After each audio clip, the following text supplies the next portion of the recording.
At 9. Now, today marks the start of Human Rights Month. This year's theme puts a spotlight back onto iconic President Nelson Mandela and his legacy. Now, both the late statesman and struggle icon Albertina Sisulu would have turned 100 years this year.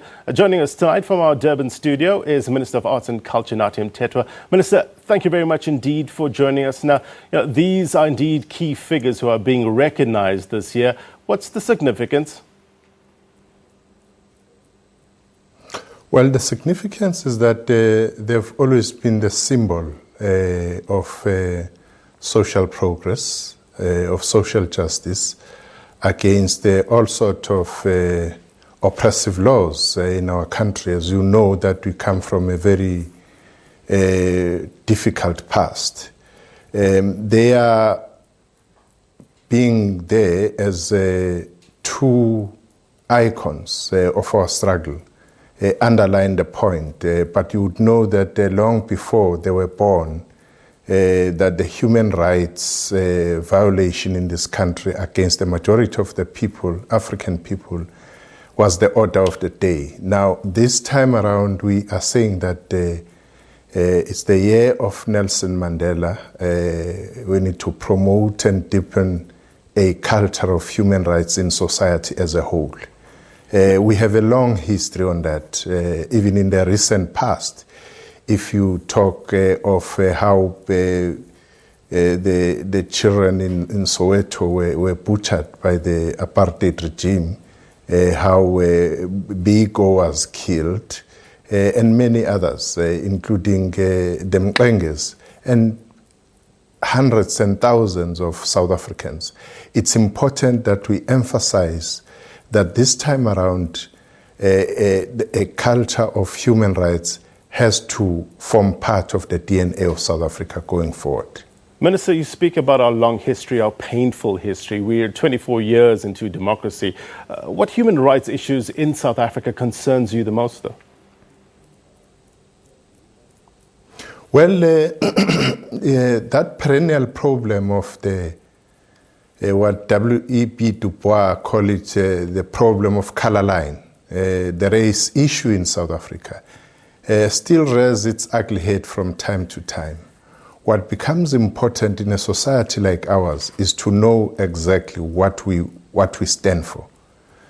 Over and above understanding what we are against, we stand for an unracial society, an unsexist, democratic, united and prosperous at that, and therefore we need to keep focus on those matters so that from time to time, when you find these obstacles, you understand them as obstacles which have to be dealt with as we go forward in building a new nation.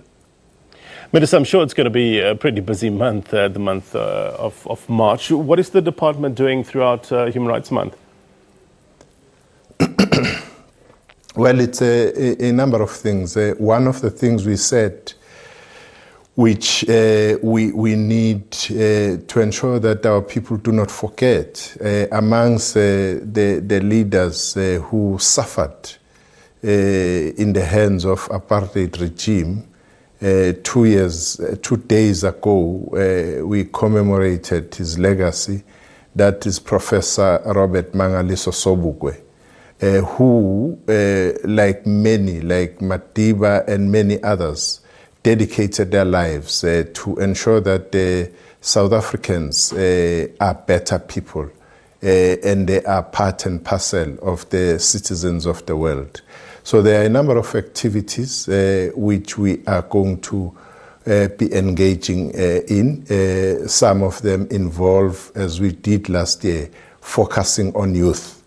And ensuring that youth, especially the outfit, which is the young patriots, are promoted in this society and understood, because we believe that if we invest everything, the values of which Madiba and Sisulu lived for to young people, we are going to have a better future.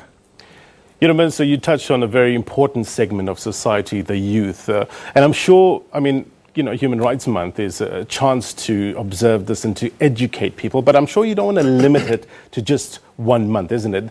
Are there year-long programs to educate our youth about the ideals that some of these icons stood for?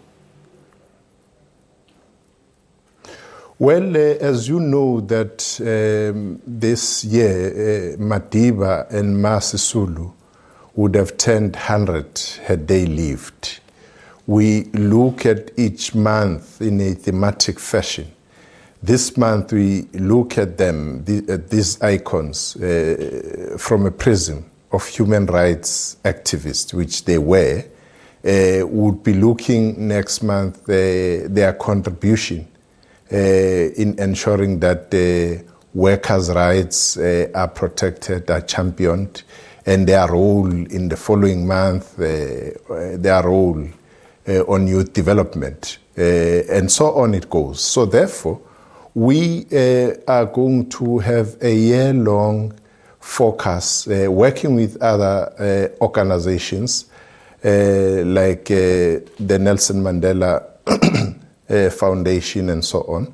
We will ensure that the names of these two icons are understood, especially what they lived for, and trying to nudge society towards following their footsteps and their example in life, because we believe that if we can emulate as a society these two icons and have invoke amongst us a Mandela in us, a Ma Sisulu in us, we are going to be a better country.